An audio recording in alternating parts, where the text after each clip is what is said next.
Hello বন্ধুরা, আসসালামু আলাইকুম। সবাই কেমন আছেন? আশা করি সবাই ভালো আছেন। তো আমি ভালো আছি। আজকে আমি আসছিলাম ঢাকাতে।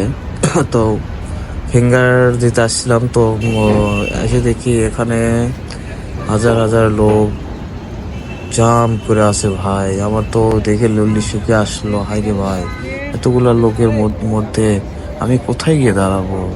আমাকে কে চিনবে? আমাকে কে ডেকে নিয়ে যায় ফিঙ্গার দিবে? তো এত টেনশন করার কোনো কারণ নাই। এখানে কেউ কাউকে ডাকবে না। ও ভেতর থেকে মাইক দিয়ে ডাকতেছে। ধীরে ধীরে ধীরে ধীরে সবাই চলে যাওয়া হবে। কিন্তু এখনো আমি এখানে আসছি।